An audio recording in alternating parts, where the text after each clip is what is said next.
हाँ तो बच्चों अब हमारा अगला टॉपिक है भाई, जिसको हम बोलते हैं ट्रांसपोज ऑफ ए मैट्रिक्स, यानी कि आव्यूह का परिवर्त। परिवर्त का क्या मतलब होता है? परिवर्तन यानी कि बदलाव। बच्चों बहुत आसान टॉपिक है, डरना नहीं है।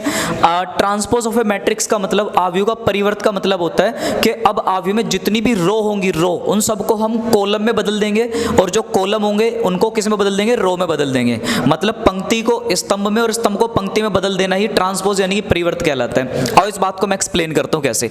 जैसे प्यारे बच्चों, मान लो आपके पास एक डब्बा है और डब्बे में आपके पास लिखा हुआ है 1 2 3 और यहाँ लिखा हुआ है 4 5 और 6, ऐसा लिखा हुआ है। मैं आपसे पूछना चाहता हूँ इसमें इसका ऑर्डर यानी कि कोटि क्या है? तो आप कहोगे सर इसके अंदर 2 पंक्ति हैं और 3 स्तंभ है, ऐसे ही तो बोलोगे? हाँ सर बिल्कुल। अब मैं आपसे बच्चों ये पूछना चाहता हूँ, अब एक काम करते हैं, ठीक है। अब मैं ये कहना चाह रहा हूँ आपसे कि ये जो पहली वाली रो है, पहली वाली रो, इसको कॉलम में बदल दो, स्तंभ में बदल दो, और ये दूसरी वाली रो इसको भी कॉलम में बदल दो। कैसे बदलोगे वो देखो। इसका मतलब ये हो, मुझे एक नया डब्बा बनाना पड़ेगा। 1 2 3 अभी ऐसे पड़ा हुआ है ना, तो 1 2 3 को मुझे ऐसे लगाना पड़ेगा। 4 5 6 से पड़ा हुआ है ना, तो 4 5 और 6 को मुझे ऐसे दिखाना होगा। तो बच्चों मेरे पास 2 रो थी, मैंने दोनों को उठा उठा के किस में फिट कर दिया? कॉलम में फिट कर दिया, ठीक है। मतलब पंक्तियों को स्तंभ में बदल दिया।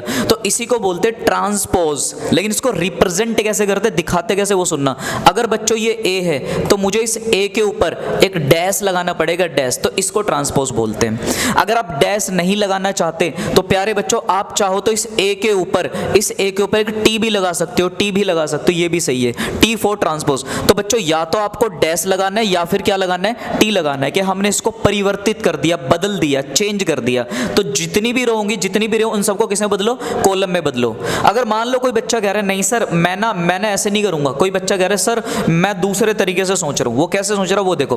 वो बच्चा ये देख रहा है, जैसे कि मैं इसको दोबारा लिख देता हूं, प्यारे बच्चों ध्यान से समझना, मैं इसको दोबारा लिख रहा हूं, दोबारा से 1 2 3 4 5 6। मान लो एक बच्चे के माइंड में ये ख्याल आया कि सर एक काम करते हैं, आपने तो पहली वाली रो का पहला कॉलम बना दिया, सर मेरे दिमाग में यार मैं पहले वाले कॉलम का रो बना दूं, दूसरे वाले कॉलम का रो बना दूं, तीसरे वाले कॉलम का रो बना दूं। तो मैंने कहा बात तब भी वही पड़ेगी, जरा ध्यान से देखना बच्चों। अगर ये एक कॉलम है और इसको मैं रो में लगाऊंगा तो ऐसे लगाऊंगा, दूसरे वाले को ऐसे लगाऊंगा, तीसरे वाले को ऐसे लगाऊंगा, मतलब 1 और 4 यहां पर आएगा, 2 और 5 यहां पर आएगा, 3 और 6 यहां पर आएगा। और बच्चों यहां पर ये जो बना ये एक का ट्रांसपोज यानी कि परिवर्त बना। या तो डैश से दिखाओ या टी लगा के दिखाओ। और बच्चों ये दोनों डब्बे सेम ही तो हैं, कुछ अलग थोड़ी ना आ रहे हैं। तो ये आपकी मर्जी है, आपके ऊपर है भाई, ये आपकी मर्जी है कि आप रो को कॉलम में बदलना चाह रहे हो या आप कॉलम को रो में बदलना चाह रहे हो। बात एक ही है, बस आपको करना है या तो सारी रो को सारे कॉलम में बदल दो या सभी कॉलम को सभी रो में बदल दो। इसी को बच्चों हम परिवर्त बोलते हैं, इसी को बदलाव करना ट्रांसपोज बोलते हैं। उम्मीद है आपको ये टॉपिक समझ में आया होगा। अब बच्चों अब हम इसकी सीखने वाले कुछ प्रॉपर्टीज, कुछ गुणधर्म सीखने वाले, ठीक है। अब प्रॉपर्टीज क्या, जरा गौर करना, ठीक है। अब हम चलते हैं यहाँ पर प्रॉपर्टीज ऑफ ट्रांसपोज, यानी कि इसके गुणधर्म क्या क्या है ना, परिवर्त के गुणधर्म क्या क्या है, कौन कौन से इसमें खास बात है इसके अंदर। तो अब इसकी खास बात जान लेते हैं। बच्चों मान लो मेरे पास एक डब्बा है ए नाम का कोई डब्बा है, इसमें लिखा हुआ है 1 2 3 और यहाँ 4 लिखा हुआ है, ठीक है। इसकी प्रॉपर्टी को समझते हैं। और मान लो मेरा मन है इसका परिवर्त करने का, ट्रांसपोज करने का। तो प्यारे बच्चों इसका जब ट्रांसपोज करोगे तो इसका ट्रांसपोज करने के लिए क्या करोगे? इसका ट्रांसपोज करने के लिए मान लो ये पहली रो है तो इसको किसमें बदलोगे? कॉलम में बदलोगे। मान लो ये दूसरी रो है तो इसको किसमें बदलोगे? कॉलम में बदलोगे। तो ये हो गया इसका ट्रांसपोज, सही है। अब बच्चों जैसे ही ट्रांसपोज होने के बाद आया, अब मैं आपसे बोलता हूँ आपने इसका एक बार और ट्रांसपोज करो, ऐसे मेरे कहने से करो, मेरे कहने से, मेरा मन है ऐसा करवाने का। तो जब आप इसका ट्रांसपोज करोगे दोबारा, तो एक का ट्रांसपोज पहले से ही था लेकिन हमने इस पे दोबारा ट्रांसपोज ले लिया। तो ट्रांसपोज का मतलब फिर से आपने क्या करा, दोबारा से रो को किस में बदल दिया? कॉलम में। दोबारा से रो को किस में बदल दिया? कॉलम में। जब मैं दोबारा से बदलूंगा तो आप देखोगे ये घूम फिर के वही वाला डब्बा आ जाएगा जो डब्बा शुरुआत में था। जो डब्बा मैं पहले लेके चला हूं ना बच्चों, घूम फिर के ये वही डब्बा आ गया। पर कब आया? जब मैंने ट्रांसपोज कितनी बार लगा दिया? 2 बार लगा दिया। तो 2 बार ट्रांसपोज लगाने से हम वहीं पहुंच जाते हैं जहां से शुरू किया था। बात समझ में आ रही है? तो मैं कह दूंगा ये पूरा का पूरा गेम किसके बराबर आ गया? तो घूम फिर के सर ए के बराबर आ गया, ए के बराबर। तो यहां हमने पहला नियम सीखा। पहला नियम क्या सीखा? जब भी आपने ए का ट्रांसपोज लिया और उसका दोबारा ट्रांसपोज लिया तो आप वापस घूम फिर के किस पे पहुंच जाओगे, ए पे पहुंच जाओगे। बच्चों ये बहुत काम का नियम है, ये हमारा पहला नियम बनके तैयार हो गया। इसको बोलते हैं प्रॉपर्टीज ऑफ ट्रांसपोज यानी कि परिवर्त के गुणधर्म। तो पहला नियम है, बहुत काम का है, एक एक नंबर वाले ऑब्जेक्टिव सवाल में पेपर में बड़ा काम आता है। तो सारे बच्चे इसको नोट करके और याद करके चलेंगे। क्या सीखा, जब भी किसी मैट्रिक्स के ऊपर 2 बार ट्रांसपोज होता है तो वापस वहीं पहुंच जाते हैं जहां से चले थे। मतलब कल को अगर कोई तुमसे बोलेगा कि एक मैट्रिक्स है जिसका नाम है बी और उसका किया हमने ट्रांसपोज यानी कि परिवर्त और उसका दोबारा परिवर्त किया, तो आंसर क्या आएगा, तो आपको क्या बोलना है कि सर आंसर आएगा बी। तो ये बात आपको पता होनी चाहिए। हमने पहला नियम सीखा, इसका हमने पहला गुणधर्म सीखा। अब इसके और भी गुणधर्म सीखने बाकी हैं, तो आओ जरा उन पे भी चर्चा कर ली जाए। ठीक है बच्चों, तो ये हमने इसका रूल नंबर 1 सीखा। पहला गुणधर्म हमें समझ में आ गया। आओ इसके दूसरे गुणधर्म की तरफ बढ़ते हैं।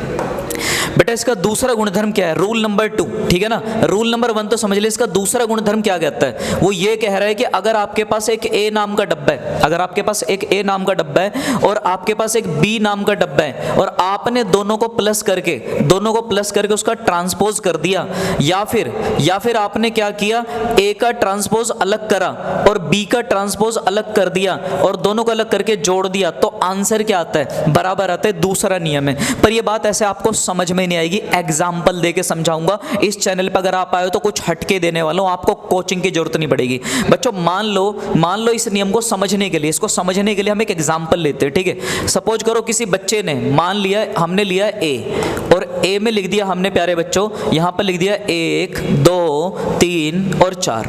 और बच्चों मान लो मेरे पास एक बी और बी में मैंने यहां पे लिख दिया सपोज करो 5 6 7 और 8, मैंने ये लिख दिया। अब बच्चों मेरा मन क्या कर रहा है ना, ये नियम क्या कर रहा है, ये नियम ये बोल रहा है कि पहले आप ए और बी को जोड़ दो और जोड़ने के बाद उसका ट्रांसपोज कर दो। यही तो बोल रहा है ये, पहले ए और बी को जोड़ो फिर उसका ट्रांसपोज कर दो। आओ जोड़ते हैं। तो बच्चों आप बताओ, जब मैं ए में बी को जोड़ूंगा तो कितना आएगा, जोड़ के देखो। अगर मैं ए में बी को प्लस कर दूं प्यारे बच्चों, तो यहाँ पे 1 में जुड़ेगा 5 जो कि 6 हो जाएगा, 2 में जुड़ेगा 6 जो कि 8 हो जाएगा, 3 में जुड़ेगा 7 जो कि 10 हो जाएगा, और बच्चों 4 में 8 जुड़ेगा तो ये 12 आ जाएगा। और ये आ गया हमारे पास टोटल इसका। लेकिन ए और बी को जोड़ के भी क्या करवा रहा है, ट्रांसपोज करवा रहा है। इसका मतलब सर आप ये कहना चाह रहे हो क्या, ए प्लस बी को जोड़ने के बाद इस पूरे का ट्रांसपोज करना है। ट्रांसपोज का मतलब क्या होता है, रो को कॉलम में बदल दो। ओके, 6 और 8 को इधर लिख दो और 10 और 12 को इधर लिख दो, यहाँ पे 10 और यहाँ पे 12। तो ये हमारे पास एक आंसर आ चुका है। ठीक है, अच्छा अभी हमने 50% सॉल्व किया है, अभी सिर्फ हमने बच्चों इधर वाला सॉल्व किया है। एक बार इधर वाले को भी करके देखते हैं ये क्या कहना चाह रहा है। तो इन भाई साहब का क्या कहना है, एक बार इस बात को भी समझने की पूरी कोशिश करेंगे हम लोग। ठीक है, रटना कुछ नहीं है बच्चों। इधर वाला आदमी क्या कह रहा है, इधर वाला इंसान ये कह रहा है कि आप ना पहले ए का डायरेक्ट ट्रांसपोज निकाल लो, ए का डायरेक्ट ट्रांसपोज। आओ ए का डायरेक्ट करके देखते हैं। बच्चों ये लिख रहा है ए,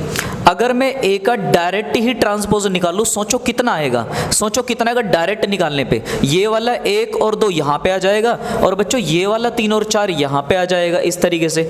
और प्यारे बच्चों अगर मैं इसी तरीके से बी का डायरेक्ट ट्रांसपोज निकालूं तो बी का डायरेक्टली ट्रांसपोज क्या बनेगा, ये वाला 5 और 6 यहाँ पर आ जाएगा और बच्चों ये वाला 7 और 8 यहाँ पर आ जाएगा। ठीक है, ये दोनों यहाँ पर आ गए, बन गए दोनों डब्बे। अब मुझे क्या करना है, अब रूल ये कह रहा है कि इन दोनों को प्लस करो, जोड़ दूं। ठीक है, आओ इन दोनों को जोड़ के देखते हैं। तो बच्चों बताओ, जब मैं ए के ट्रांसपोज में बी के ट्रांसपोज को ऐड करूंगा, परिवर्तों को ऐड करूंगा, तो बताओ 1 में 5 जुड़ेगा कितना बनेगा 6, 3 में 7 जुड़ेगा बच्चों कितना बनेगा 10, और ऐसे 2 में 6 जुड़ेगा कितना बनेगा 8, और 4 में 8 जुड़ेगा कितना बनेगा 12। तो बच्चों एक इंटरेस्टिंग बात देखो, ये दोनों आपस में आंसर में बराबर आ रहे हैं। अरे हाँ सर, आ गए बराबर।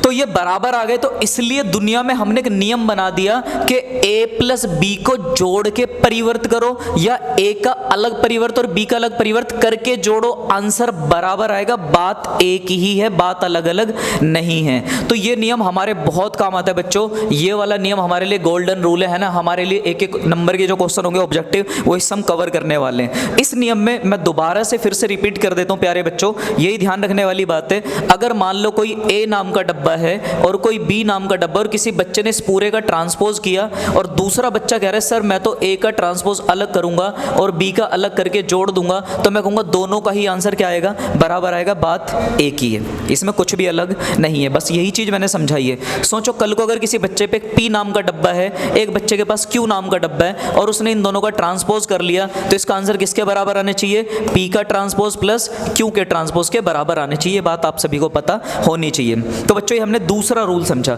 अच्छा तीसरा रूल क्या है बेटा? तीसरा रूल कुछ अलग क्या है, इसमें मैं तीसरा रूल डायरेक्ट लिखवा देता हूँ। रूल नंबर 3 लिखो ट्रांसपोज का। तीसरा नियम ये कहता है, नोट करना है तीसरा नियम भी। तीसरा नियम ये है, जैसे a प्लस बी का ट्रांसपोज इस तरीके से आंसर दे सकता है, तो इसी तरीके से अगर a माइनस बी होता और इस पूरे के ऊपर ट्रांसपोज होता तो बेटा a का ट्रांसपोज अलग और माइनस बी का ट्रांसपोज अलग, और तब भी इनका आंसर बराबर आता। ये भी हमारे लिए बड़ा खास नियम है। इस नियम को भी आप सब बच्चे नोट करके चलेंगे। जितना इंपॉर्टेंट ये वाला नियम है, उतना इंपॉर्टेंट ये वाला नियम भी है कि अगर ये चीज प्लस वालों के साथ ऐसे हो सकती है तो ये चीज माइनस वालों के भी साथ ऐसे होगी। आप उसी एग्जांपल को करके देख सकते हो, ठीक है ना। ए में से बी को घटा के ट्रांसपोज करके, ए का ट्रांसपोज बी के ट्रांसपोज को घटा करके आंसर देखोगे बराबर आएगा, तो इस समय ये भी प्रूव हो जाएगा कि हाँ यार ये भी चीज बराबर होती है। तो हमने यहाँ पर ये थर्ड रूल समझ लिया। इसका फोर्थ रूल क्या है, एक बार उसकी तरफ भी बढ़ते हैं बच्चों, ठीक है। इसमें एक और रूल आता है, अगर आप ये समझ गए तो थोड़ा और आगे बढ़ते हैं। आओ फोर्थ नंबर के रूल की तरफ बढ़ते हैं। चौथा नियम क्या है? चौथा नियम बहुत शानदार है बच्चों। वो नियम ये कहता है कि अगर मान लो आपके पास k इंटू में a है और उस पूरे का ट्रांसपोज है, तो आंसर जो निकल करके आएगा वो k इंटू में a के ट्रांसपोज के बराबर आएगा। कहोगे सर ये क्या है, ये समझ में नहीं आया। बच्चों पहली चीज़ तो ये समझो, यहाँ पर ये जो k है ये कोई संख्या है। ये पेपर में एक एक नंबर में बड़ी हेल्प करती है ये वाले जो सवाल है, ये प्रॉपर्टीज, ये कोई संख्या है। एग्जाम्पल से समझाऊंगा, रटवाऊंगा कुछ नहीं, रट्टा लगवाने वाला काम नहीं, अपना समझा के जाऊंगा, समझ के चलना सारी चीजों को। बच्चों मान के चलो कल को आपके पास ए नाम का एक डब्बा है, उसमें लिखा है 1 2 3 और ये 4, ठीक है प्यारे बच्चों। अब मान के चलो कि मुझे ना ये जो ए नाम का डब्बा है, ध्यान से देखो, इस ए नाम के डब्बे को गुणा करवाना है किसी संख्या से। के का मतलब क्या है? संख्या। इस ए नाम के डब्बे को गुणा करवाने किसी संख्या से। तो चलो बताओ किस संख्या से गुणा करें। चलो मान लो मेरा मन कर रहा है कि इसको हम चलो 2 से गुणा कर लेते, 2 से, माइनस प्लस किसी से भी कर सकते हैं यार, 2 से कर लेता हूँ। आओ इसको 2 से गुणा करता हूँ। जब मैं 2 से गुणा करूंगा तो इधर 2a बनेगा, और प्यारे बच्चों जब इधर 2 की गुणा करूंगा तो 2 सबके साथ गुणा में जाएगा, तो मतलब यहाँ पे हो जाएगा 2 एकम 2, 2 दूनी 4, 2 तिया 6, 2 चौक 8, ये इस तरीके से आ जाएगा। तो ये जो 2 है ना मेरे लिए 2, ये k का काम कर रहा है, k का, ध्यान से समझना, k का काम कौन कर रहा है? ये 2 कर रहा है। अच्छा, तो जब मैंने इस a को किसी संख्या से गुणा कर ली, फिर उसका क्या करूं? फिर उसका ट्रांसपोज करना है। ट्रांसपोज मतलब अभी सिखाया था परिवर्त करना है। तो प्यारे बच्चों जब मैं इसका परिवर्त करूंगा तो देखो क्या निकल के आएगा। परिवर्त का मतलब क्या? रो को कॉलम में बदलना। तो 2 को 4 को इधर लिख दूंगा, और प्यारे बच्चों 6 और 8 को मैं यहां लिख दूंगा। इस तरीके से मेरे पास ये डब्बा आ गया। लेकिन ये वाली साइड सॉल्व करने के बाद ये वाली साइड भी कुछ कहना चाहती है। एक बार इन भाई साहब की भी सुन लेते हैं, ये क्या कहना चाह रहे हैं। तो इनका कहना ये है कि ए का ट्रांसपोज निकालो अलग। ओके साहब, तो आओ इसका ट्रांसपोज ही अलग निकाल लेते हैं। अगर मैं इसका डायरेक्टली बच्चों ट्रांसपोज निकाल लूं तो कितना बनेगा? सीधा सीधा अगर निकालना चाहूं तो सीधा सीधा निकालूंगा तो प्यारे बच्चों 1 2 यहां पर आएगा, 3 और 4 यहां पे आ जाएगा। उसके बाद मुझे क्या करना है? इसको k से मल्टीप्लाई करनी, k से गुणा बाद में करनी है, बाद में, पहले ट्रांसपोज करना है। आओ k मेरे लिए कौन था? k मेरे लिए था 2 की गुणा करूंगा दोनों तरफ। तो प्यारे बच्चों जब मैं 2 से गुणा करूंगा तो देखो क्या मिलेगा, यहां मिलेगा 2 एकम 2, 2 तिया 6, 2 दूनी 4, 2 चौक 8। अरे वाह, बहुत शानदार सर, बहुत शानदार। प्यारे बच्चों देखो ये वाला डब्बा और ये वाला डब्बा एकदम सेम आ गए। एक काम करो, इस 2 को ही अपने मन में k मान लो, k मान लो, मान लिया तो हम क्या बोलेंगे? k a का जो ट्रांसपोज होगा वो k a ट्रांसपोज के बराबर होगा। और ये हमने बड़ा शानदार नियम बना दिया। तो ये नियम भी आप सभी को समझ में आना चाहिए, बहुत काम आएगा 1 नंबर के ऑब्जेक्टिव क्वेश्चन के अंदर, ठीक है। इसमें एक आखिरी रूल और आता है प्यारे बच्चों, है ना, ये तो हमने सीखा यहाँ पर ये मल्टीप्लाई वाला रूल। अब इसमें एक शानदार रूल और आता है, उसकी तरफ बढ़ते हैं। सारी चीजें नोट करके चलना आप लोग, ठीक है। अच्छा, तो अगला नियम क्या है बच्चों? कितने नियम हो चुके? हमारे 4 हो चुके ना यहाँ पर। ओके, लास्ट नियम आता है इसके अंदर 5वां नियम, आखिरी नियम आता है इसके अंदर 5वां। उस 5वें नियम को समझते हैं, वो क्या है बच्चों? 5वां नियम ये कहता है कि अगर आपने a की गुणा b में करी, a की मल्टीप्लाई b में करी, a की मल्टीप्लाई b में करी, उसका क्या करा? ट्रांसपोज करा, ट्रांसपोज परिवर्त कर दिया, तो आंसर जो आएगा वो a ट्रांसपोज गुणा में b ट्रांसपोज के बराबर कभी नहीं आएगा, ये बोला गया है, ठीक है। अगर a की गुणा b में करोगे तो आंसर जो आएगा वो a ट्रांसपोज b ट्रांसपोज नहीं आएगा। तो इसका आंसर क्या आएगा वो सुनो बेटा, इसका जो आंसर आएगा वो आएगा b ट्रांसपोज गुणा में a ट्रांसपोज के बराबर आएगा। चलो मैं इसको थोड़ा और तमीज से लिख देता हूँ, तो थोड़ा तरीके से लिख देता हूँ। मैं आपसे क्या कहना चाह रहा हूँ बच्चों, देखो मैं कुल मिला के क्या कहना चाह रहा हूँ, इसका जो करेक्ट वर्जन होगा, अगर आप ए की गुणा बी में करने के बाद ट्रांसपोज कर रहे हो तो ये जो आंसर देगा ये ए का ट्रांसपोज पहले नहीं देगा, ये इसमें उल्टा होता है भाई, इसमें उल्टा होता है। यहाँ पे क्या होगा, यहाँ पे बी का ट्रांसपोज पहले आता है और ए का ट्रांसपोज बाद में आता है। ये बड़ा खास नियम है बच्चों, बहुत खास नियम है, बहुत ज़्यादा इंपॉर्टेंट है, लेकिन वेरी वेरी इंपॉर्टेंट, ये बोर्ड एग्जाम के पॉइंट ऑफ व्यू से बहुत इंपॉर्टेंट रूल है, ठीक है। अब कहोगे सर ये कैसे, तो इसको भी मैं बच्चों एक बार ड्राइव कर देता हूँ, प्रूव कर देता हूँ, ताकि आपको ये बात समझ में आ जाए यार कहना क्या चाह रहा हूँ मैं, ठीक है बच्चों। एग्जाम्पल के थ्रू समझेंगे इस बात को कि कहना क्या चाह रहा हूँ मैं यहाँ पर, ठीक है। तो कहना दोस्तों मैं ये चाहता हूँ यहाँ पर, जैसे मान लो मेरे पास एक ए नाम का डब्बा है और इसके अंदर लिखा हुआ है, सपोज मान लो इसके अंदर लिखा हुआ है यहाँ पर 1, ठीक है, 2 और यहाँ पे 3 और यहाँ पे 4 लिखा हुआ है। और इसी तरीके से मेरे पास एक बी नाम का डब्बा है बच्चों, और मान लो इसके अंदर लिखा हुआ है 5, 6, 7 और 8 लिखा हुआ है, ठीक है।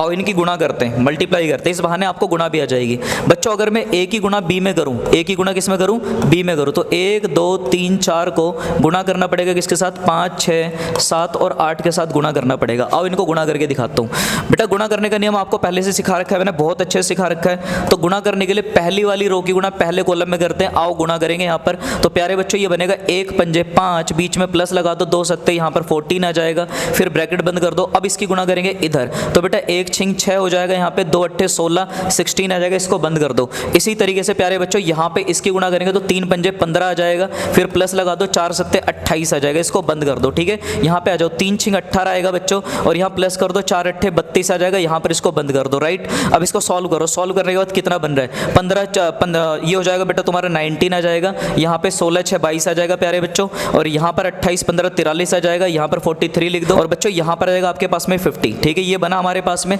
लेकिन रूल क्या कहता है, नियम क्या कह रहा है, नियम कह रहा है कि आपने जब ए की गुणा बी में करी तो फिर उसका क्या करो, ट्रांसपोज करो। तो आओ बच्चों, जब मैंने ए की गुणा बी में करी है, इस पूरे का भी मैं ट्रांसपोज ले लेता हूँ, ट्रांसपोज। तो ट्रांसपोज का क्या मतलब है, रो को किस में बदल रहा हूँ, कॉलम में। तो बेटा 19 यहाँ पे आ जाएगा, 22 यहाँ पे आ जाएगा। इसी तरीके से इसको लेता हूँ, 43 यहाँ पे आएगा और 50 यहाँ पे आएगा। तो हमने पहली इक्वेशन बना के रेडी कर ली, ठीक है।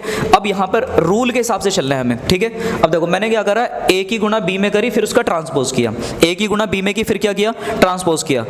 तो बच्चों यहाँ पे अगर आप अब ए का ट्रांसपोज कर लो, सपोज आपने ए का ट्रांसपोज किया, ठीक है, तो मैं कर ही देता हूँ यहाँ पे, ये लो ए का ट्रांसपोज करते डायरेक्ट, कितना बनेगा, ये बनेगा सर 1 यहाँ पे, 2 यहाँ पे, सर 3 यहाँ पे, 4 यहाँ पे। और प्यारे बच्चों मान लो मैंने यहाँ बी का ट्रांसपोज कर दिया, तो बी का ट्रांसपोज कितना बनेगा सर, 5 और 6 नीचे आ जाएगा, 5 इधर, 6 इधर, 7 इधर, 8 इधर, बिल्कुल। अब बच्चों अगर मेरा मन ये कर रहा है, अगर मैं ये सोच रहा हूँ कि ए ट्रांसपोज की गुणा किस में करके चलूँ, बी ट्रांसपोज के अंदर, किसके अंदर, बी ट्रांसपोज के अंदर, तो मैं आपको बता दूं जो आंसर निकल के आएगा वो इसके जैसा नहीं आएगा, अलग आएगा। आप करके देख लेना, आंसर अलग आएगा। लेकिन अगर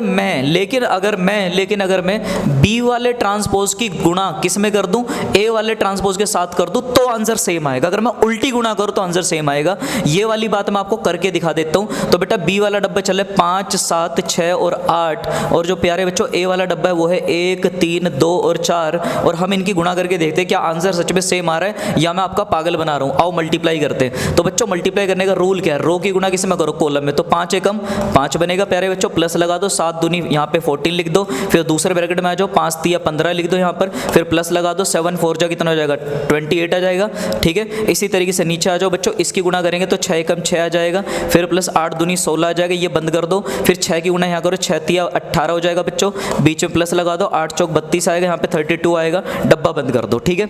अब इसको सिंप्लीफाई करेंगे यहाँ पर, जब आप इसको सॉल्व करोगे कितना बनेगा, 15 4 19 बनेगा प्यारे बच्चों, और इन दोनों को जोड़ोगे तो 43 आ जाएगा, इनको ऐड करोगे तो 22 आ जाएगा, इनको ऐड करोगे तो 50 आ जाएगा। तो हमने देखा ये सेकंड इक्वेशन है, क्या ख्याल है, क्या दोनों बराबर है या नहीं? हाँ सर दोनों बराबर आ रहे।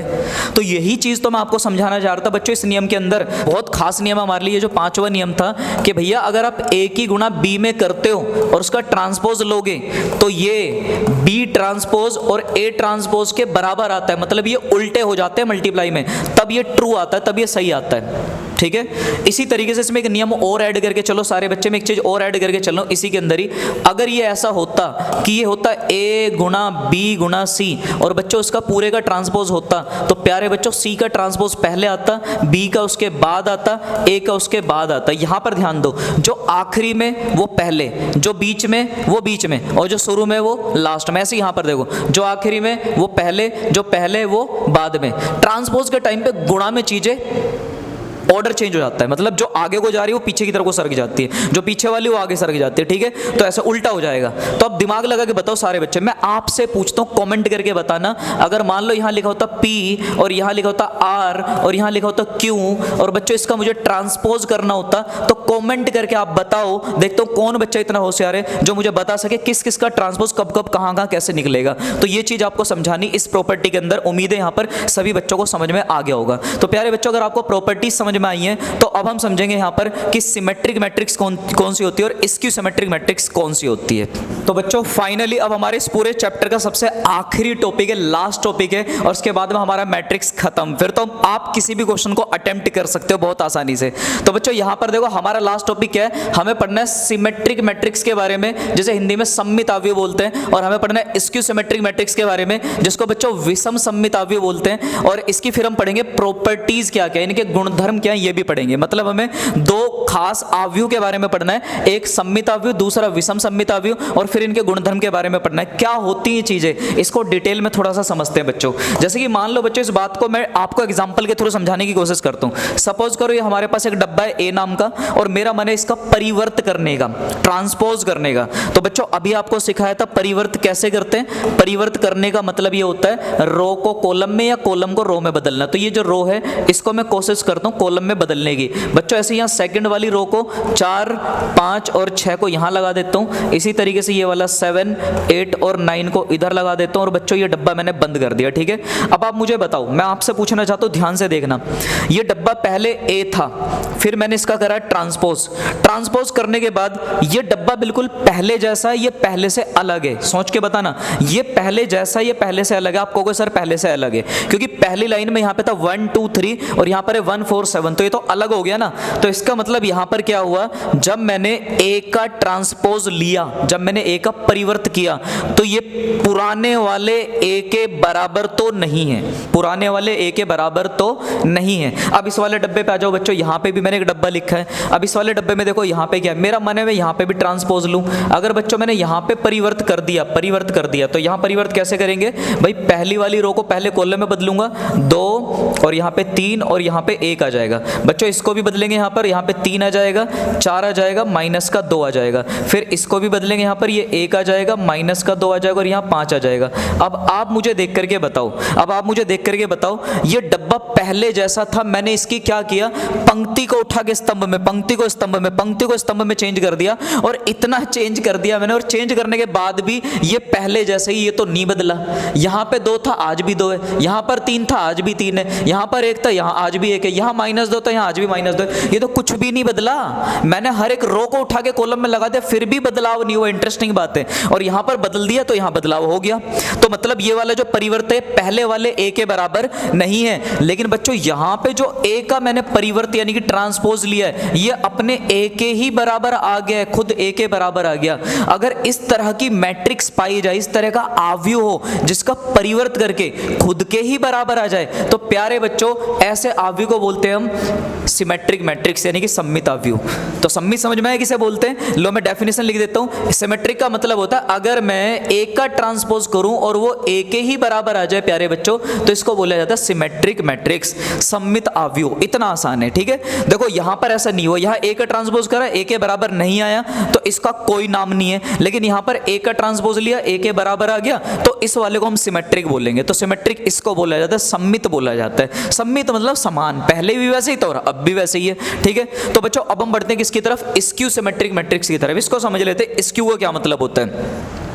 वैसे बेटा स्क्यू सिमेट्रिक मैट्रिक्स का मतलब होता है पहले की तरह बिल्कुल पहले जैसा होगा लेकिन साइन अलग होगा। अगर पहले पॉजिटिव था तो अब नेगेटिव हो जाएगा, और पहले नेगेटिव था तो अब कैसा हो जाएगा, पॉजिटिव। तो ये बात एग्जांपल से समझेंगे तो ज्यादा अच्छी समझ में आएगी। ठीक है बच्चों, अब मान लो मेरे पास एक ये वाला डब्बा है ए नाम का, ठीक है, इस डब्बे को ध्यान से देखना, बड़ा खास डब्बा है।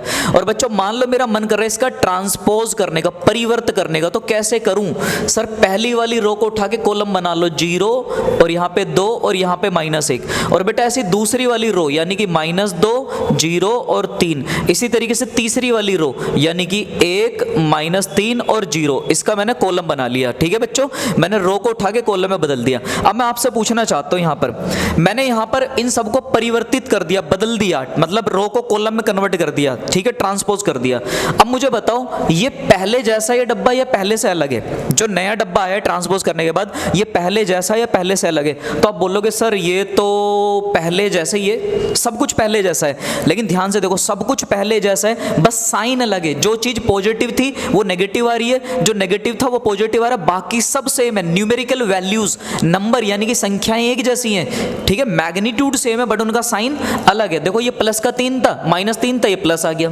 ये प्लस का 3 था, ये माइनस आ गया, मतलब सब सेम है, बस फर्क किस चीज का है, प्लस माइनस का। तो बच्चों हम एक काम करते हैं, इसमें से माइनस को कॉमन खींच लेते हैं, बाहर निकाल लेते हैं। जैसे माइनस को बच्चों मैं बाहर निकालूंगा तो 0 ही रहेगा, लेकिन ये माइनस की संख्या प्लस हो जाएगी, और बच्चों प्लस की संख्या माइनस हो जाएगी। ठीक है, ये प्लस की संख्या माइनस में बदल जाएगी, 0 अपनी जगह 0 रहेगा, माइनस की संख्या प्लस में बदल जाएगी, माइनस की संख्या प्लस में बदल जाएगी, प्लस की संख्या माइनस में बदल जाएगी। 0 पे क्या ही फर्क पड़ेगा, 0 को तो प्लस माइनस से कोई फर्क ही नहीं पड़ता।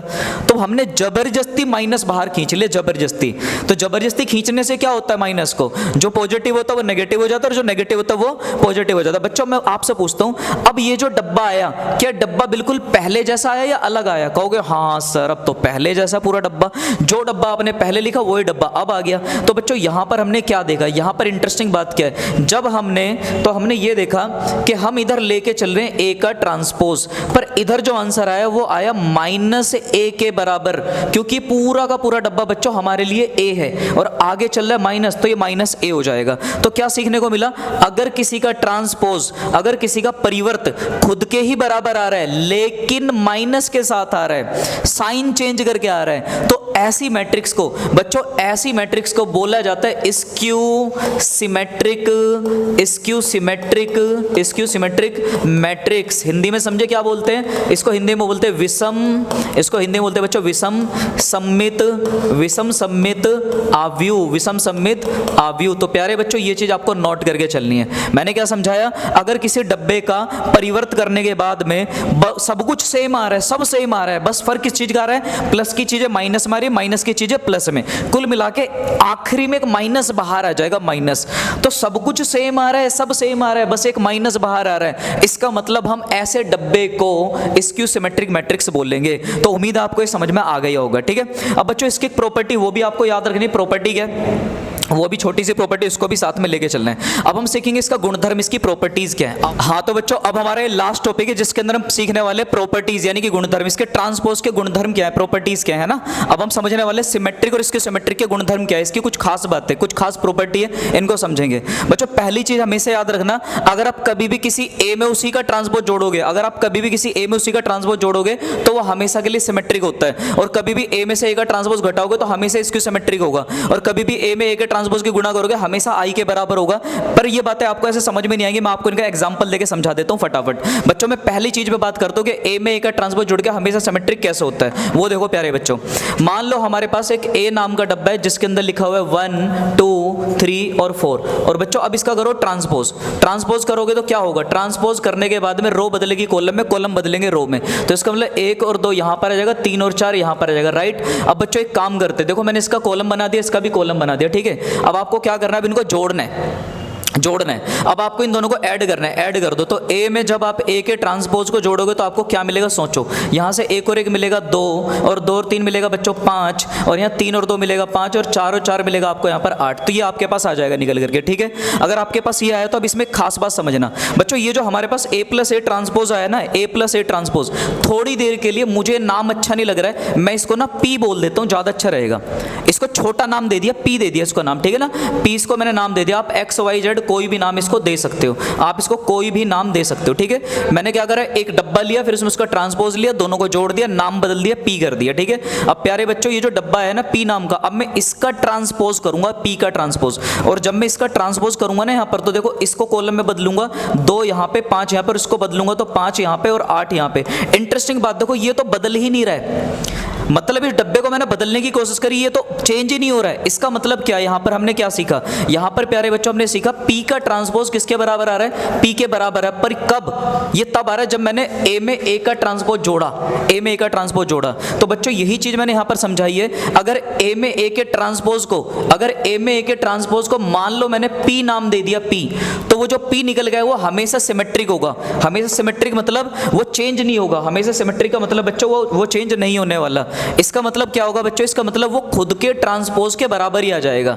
तो इसीलिए मैंने ये बात आपसे कही थी कि हमेशा सिमेट्रिक होगा। अब मैं आपको एक स्क्यू सिमेट्रिक का एग्जांपल दे रहा हूं, फिर मैंने दूसरा एग्जांपल क्या दिया था कि भाई ए में से ए का ट्रांसपोज घटाओ तो हमेशा स्क्यू सिमेट्रिक होता है। आओ जरा इस पे भी एक बार थोड़ी सी बात हो जाए। बच्चों मान लो मेरे पास ये जो एग्जांपल है ए वाला, इसके अंदर लिखा हुआ है 1 2 और 3 और यहाँ 4 लिखा हुआ है। मान लो मेरे पास इसी का जो ट्रांसपोज है, इसका ट्रांसपोज करूंगा तो क्या आएगा निकल के, वो आएगा मेरे पास 1 2 और 3 और 4 आएगा बच्चों।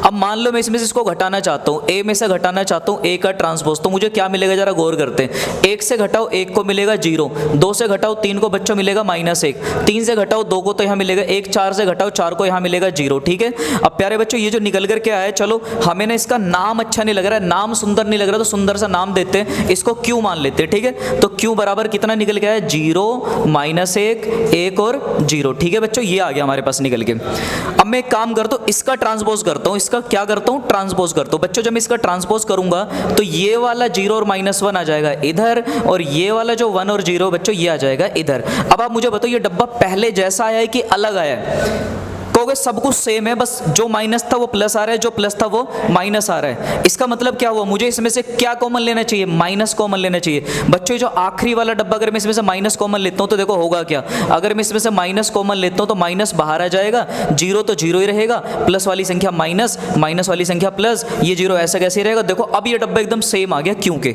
इसका मतलब हमने क्या सीखा, यहां पर जो क्यू का ट्रांसपोज है वो माइनस क्यू के बराबर जा रहा है, क्यू माइनस क्यू के बराबर जा रहा है। तो बच्चों इसीलिए मैंने आपसे बताया था। और देखो अगर कोई भी मैट्रिक्स खुद का ट्रांसपोज करके अपने नेगेटिव साइन के बराबर आ रहा है, इसका मतलब वो कैसी हो गई, स्क्यू सिमेट्रिक मैट्रिक्स, यानी कि विषम सममिताव्यू कहलाएगी, ये विषम सममिताव्यू। तो ये चीज मैंने आपको बता दी यहाँ पर बच्चों। तो यहाँ पर हमने 2 बातें कौन कौन सी सीखी, गौर करो, 2 बातें कौन कौन सी सीखी हैं। जब जब दुनिया में ए का ट्रांसपोज जोड़ा जाएगा तो ये जो मैट्रिक्स बनेगी ये हमेशा सिमेट्रिक होगी, ठीक है। और जब जब ए में से ए का ट्रांसपोज घटाया जाएगा बच्चों तो ये जो निकल के आएगी ये हमेशा स्क्यू सिमेट्रिक होगी। ये चीज मैंने आपको समझाई है। और एक आखिरी एग्जांपल और मैं आपको देता हूं, आप एक काम करना, अगर आप ए में कभी भी ए के ट्रांसपोज से गुणा करके देखोगे प्यारे बच्चों, तो आपको जो आंसर मिलेगा वो आई के बराबर मिलेगा।